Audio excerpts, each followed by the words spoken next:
Big honor to be here. I've had a blast so far. It feels like home to me, really, which is a nice feeling. I try to be that. I try to do that wherever I go. I feel like to not differentiate between vacation and life. Like you live where you are. So I say, well, now I live in Bayview. Um, I'm still trying to sort out what that makes me as a member of Bayview. Very interesting place. Um, I gave a talk a couple of weeks ago in Seattle, and I was asked a question at the end. They said, and it was said with admiration. It said, you've dedicated your whole life to this." And I realized that I hadn't said anything about anything else that I do other than the Lost Bird Project. And it was said as a compliment, like, that's so inspiring that someone would give their entire life. So I wrote a talk today, more broad. To give you a sense of who I am, how I make decisions, what I do. This photograph's my studio at the time, and it marks a pivot point in my professional life. Up until this, I was on a professional sculpture trajectory that was what I thought being an artist was. I studied art. I apprenticed with a very well-known sculptor. He used his connections to help me get a gallery. I had a gallery in New York. I had an exhibit. I had great reviews. I produced another body of work.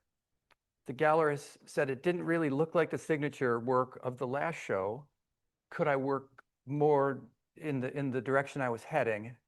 And I thought, oh, there's going to be a price to pay for this life. I didn't realize that. I didn't think about that. And then when I stopped and reflected on the artists I knew who were really successful in the world I was in, they for sure had a signature. You walk in the room, you see a Warhol, you know it's a Warhol. You see Richard Serra, you know it's a Richard Serra. Immediately know. And collectors like that because they get to have that in their home. When people come in, they immediately say, wow, you own a Calder. That is something else. Look at that's really, so I started to hedge a little bit on that professional life.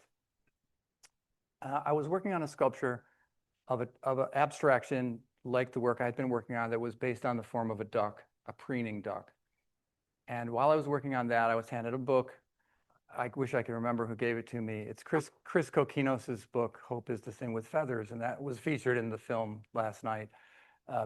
I reached out to Chris, and we've become friends and talking about his experience. What struck me so much about the book was that it's a book about extinction, but he also is talking about his divorce. He's talking about his displacement into living in Nebraska.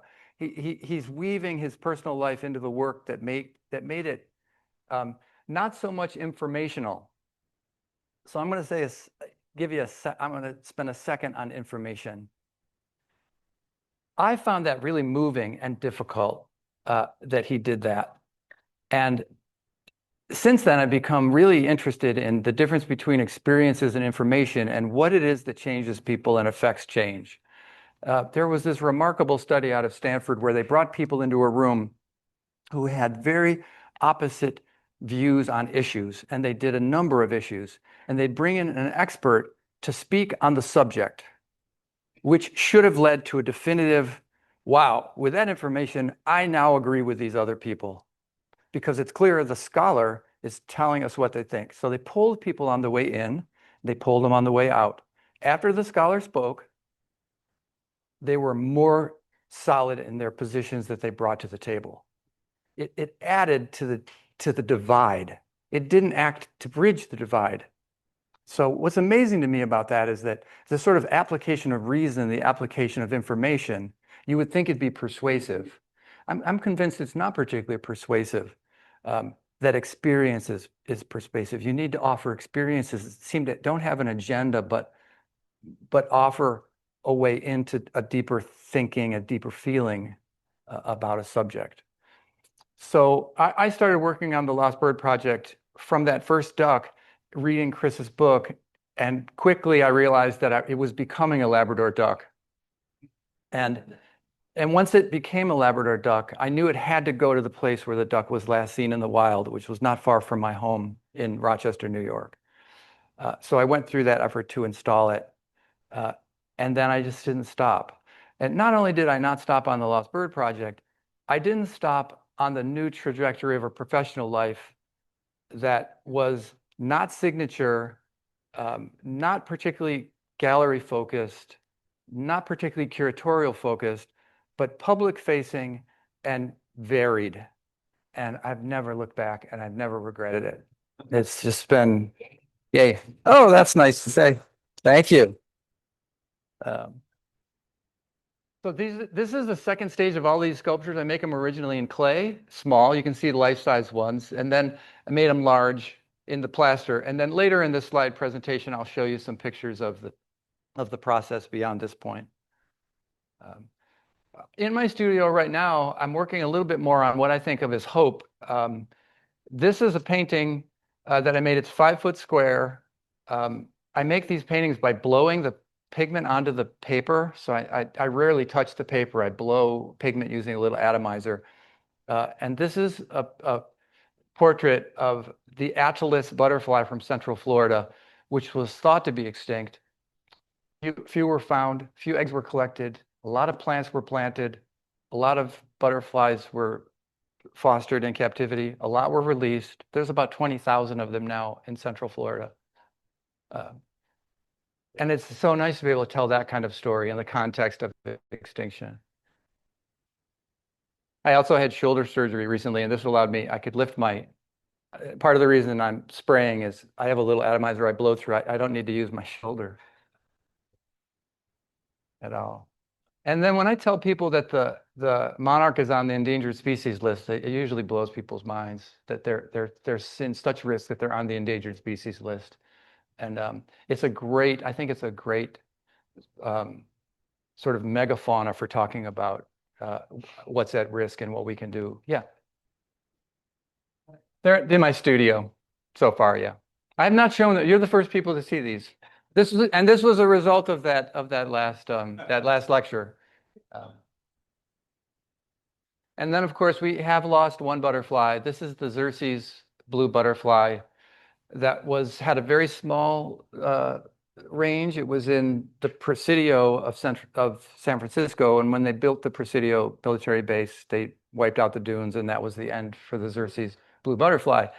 So this leads to another kind of work I do, which again I can tell you about. Yeah, I get outed, and when I get outed, I can tell it. So I got obsessed with the Xerces blue butterfly. San Francisco has no reference to it anywhere in the city. During the protest period, sculptures were down, pedestals are empty all over the place. Empty pedestals are just, I can't tolerate seeing them. You walk by an empty pedestal, I immediately see what belongs on that. So in San Francisco, there was an empty pedestal, and at 4:30 in the morning, which was the time between police shifts, I placed the memorial to the Xerces blue butterfly in Golden Gate Park. Yeah.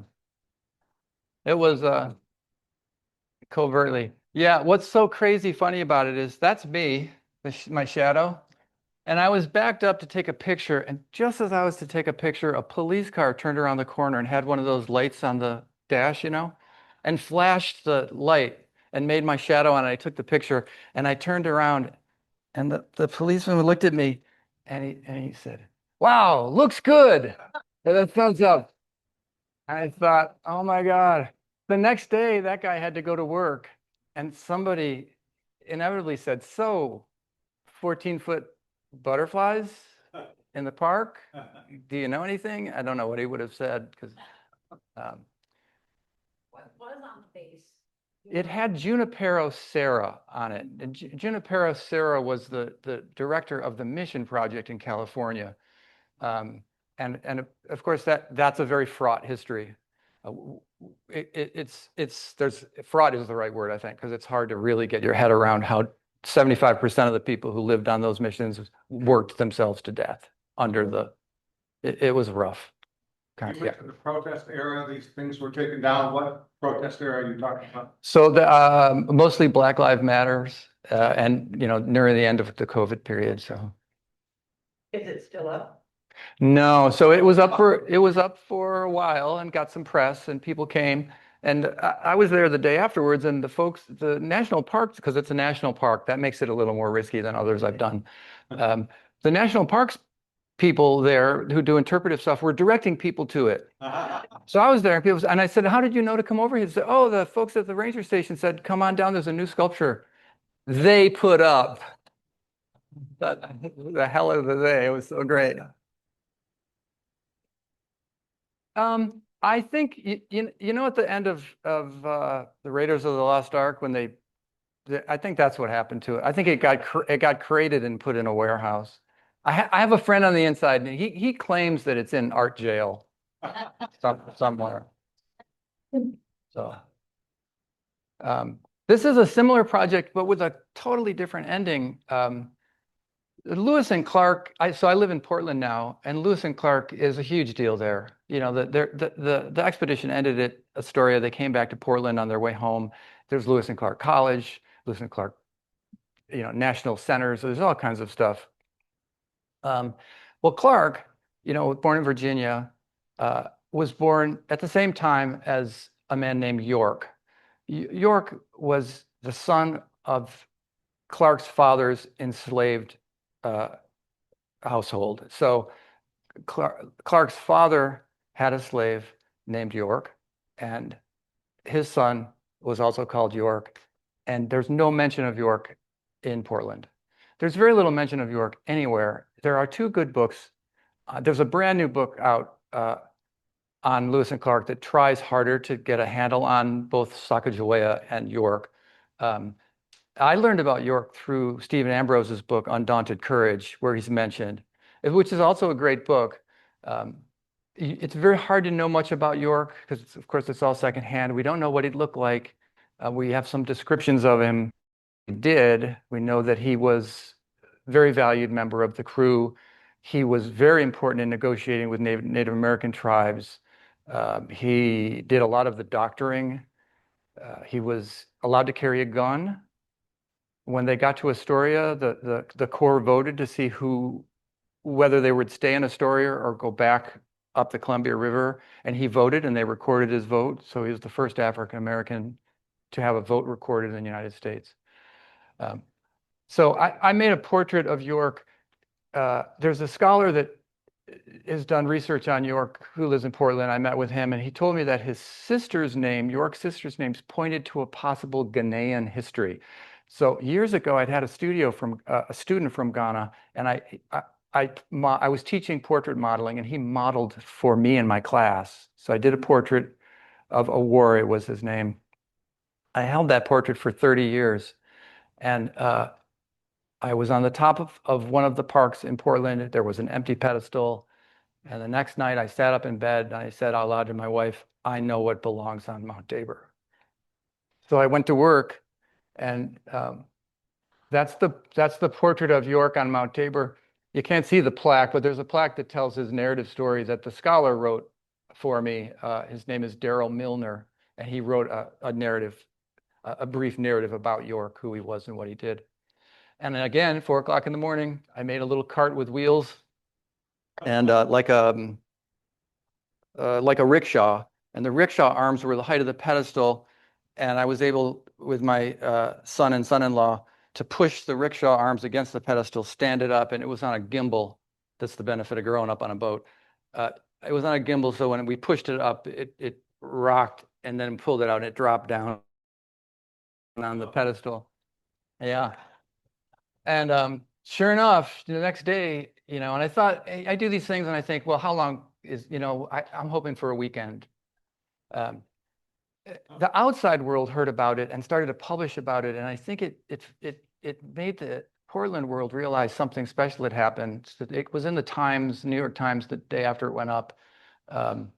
It got press at the BBC and the Guardian. And then some city council people came forward and said they thought it was wonderful, it should stay. So it stayed for 6 months.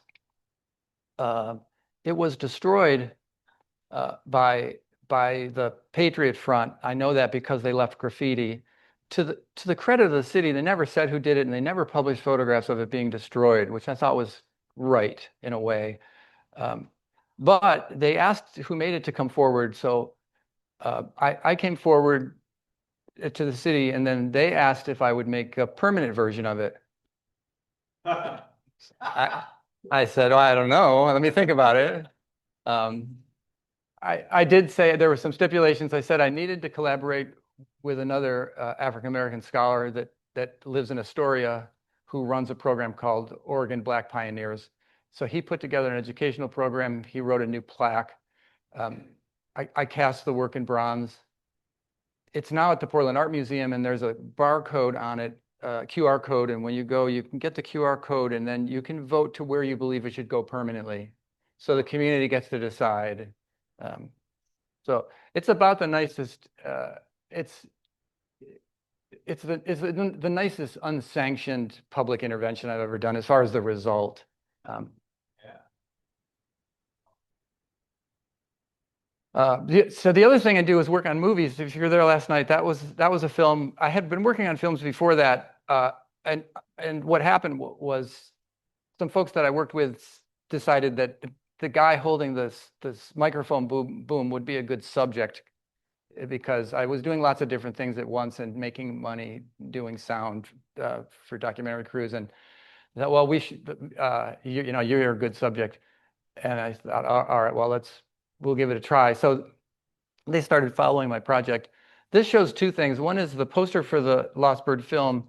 The other picture on the right is an exhibit at the Smithsonian. So people often ask me this. I have placed sculptures as monuments and memorials to places with history to the bird, and that's why you have a sculpture, because this is an important place in the history of the passenger pigeon. I consider it a monument, a memorial. I also have a set that I just travel, and right now there's a set in Seattle, the Sculpture Garden in Seattle. Before that, it was in Stanford, and they did some of what you're doing. They had a composer come who wrote a symphony about the passenger pigeon. A lot of classroom stuff. We had a seminar on de-extinction, which we can talk about if you want. Anyway, that experience of being in front of the camera convinced me I did not want to be in front of the camera.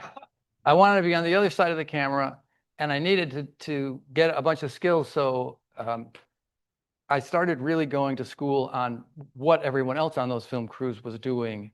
And because I felt there were stories that could be captured, but they required a small crew. They required an agile crew. So my last feature film, which I don't know if I'll be really, really honest with this. I raised grant money. I raised personal donations. I ran a nonprofit. I funded this film, and then you go to these pitch seminars. So I went to Amsterdam, where they have these pitch things. You make a pitch reel, and you have to stand in front of a lectern and then really fast pitch your film, and then afterwards people come and talk to you, or they don't. Or you sit at a table and you quickly say, I have this film, da da da da da da da. And at that conference, PBS picked up the film. In the last 10 minutes of being in Holland, I was just about to leave for the airport, and my producer said, we really need to sit down with David. And we sat, and they said, oh yeah, we have a place for this film on PBS. It was so great, because I talked to like Italian Rai television. Like, can you do an Italian version? I was just, oh my God, this is going to be so hard. And so the film played in lots of places. This is the poster for that film. And Cecily is the character here. It's called Elephant Path because it features people who live their lives on the paths of elephants. In the Central African Republic, elephants make the paths and people use the paths. The elephants plant the plants that are on the paths. They keep the paths clear. They open the forest for the people that live there. And the people in my film was a field biologist named Andrea Turcalo, who studies forest elephants. Cecily, who's an indigenous man who acts as a tracker. So he tracks for anyone who comes, which means tracking means not getting lost, making sure you get fed and safe. And Zephyrin, who is an eco guard, who is hired by the nation of the Central African Republic to protect wildlife. And those three characters' stories weave. And so when I got a chance to be behind the camera, I wanted to really emphasize not information, but boots on the ground, follow people's lives, show them where they live, show them what they do, and walk out changed by having had that shared experience. Shared experience seems to me to be way more powerful. I know it is for me. I know people learn in different ways, but I privilege the way I learn, which is shared experience. This is the trailer for that movie.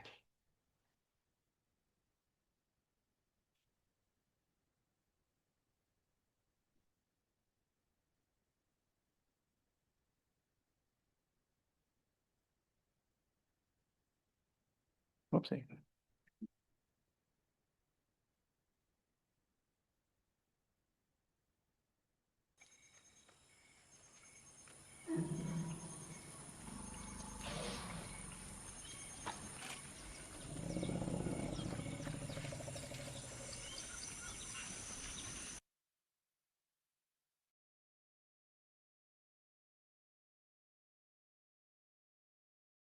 Parce que dans le même temps, on va bali. On va ici dans une place, c'est une ou le con à connotation. Dans une proverbe congolais, c'est tenambi, onda, mon onda, quoi ça m'appelle. Là, j'ai l'engagé dit quoi?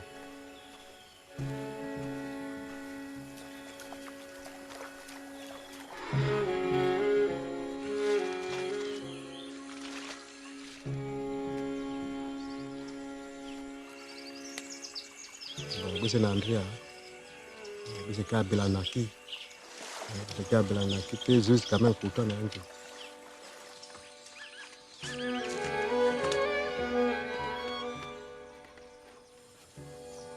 It's almost like the Garden of Eden.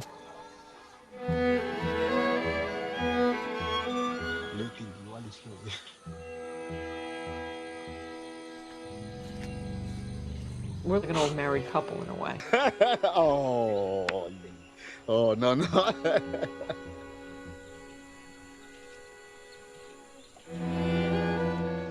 Je suis éco-garde à embaucher Mindali. Garde à vous! The Seleka rebels have renewed their offensive. Rebels will soon reach Bayanga.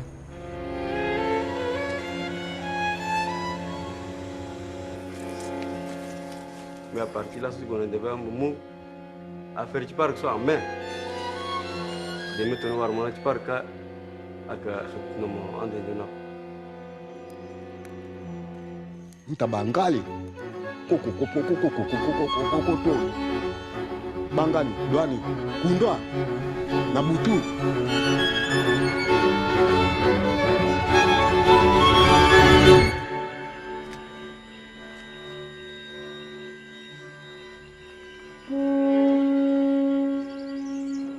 Lagi tiduling na Bayaka. Njaya Onjoko. Giant Yoko.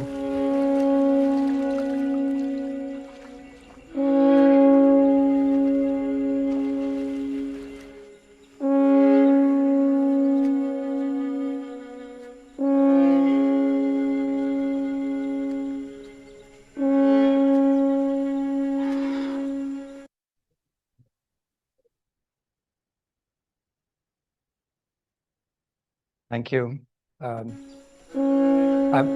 During all of the and thinking about extinction, and this is one of those situations that I laugh about because I'm in Paris. I'm in the basement of the Natural History Museum in Paris, and it smells like formaldehyde, and there are no windows, and they're pulling drawers of dead things. And I think this is not why most people go to Paris. This is a great Aukbeak. And here's the newest project. And this raises the question about memorials and monuments. But the most important thing is that our lost birds and even our diminished birds, we talk about them. There are similar stories behind every extinction story. Lack of regulation, all kinds of things that seem the same. But there's something else that's the same. There are always people raising the alarm, always. And we want to be one of those people. That's just where you want to be in history. You want to be the people who are raising the alarm.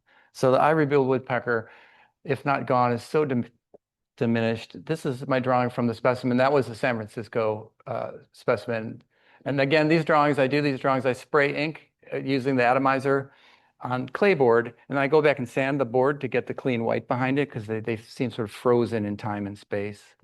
It really gives me time to spend with the birds too. So I'm in the collections working. I've been in really wonderful places in basements. I was in the basement. So I taught at Cornell for quite a while. People in the bird world hear Cornell and they think, wow, this guy's a birder.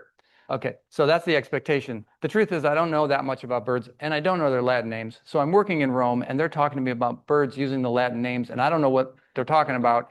Therefore, they think I'm something else. Then I asked to work in a particular room and that room has little window wells and the window wells face the American embassy. They thought I was an international spy. It took months to convince them that I was there actually for why I was there. That's the completed monument to the ivory-billed woodpecker, and I'm in the process of looking for the best home, the right place for it to go. Yeah, bronze. It's taller than the others. It's different than the others. It's lighter. I don't know. This is a shot from an exhibit of all of them. This is from the Cummer Museum in Jacksonville, Florida. So I still participate in museum shows if curators reach out to me, and I enjoy them. The heath hen would have been here. This region would have had heath hens. They were hunted out. The last ones survived on Martha's Vineyard. We still have the greater prairie chickens, the Atwater chickens. They're still hens we need to look after.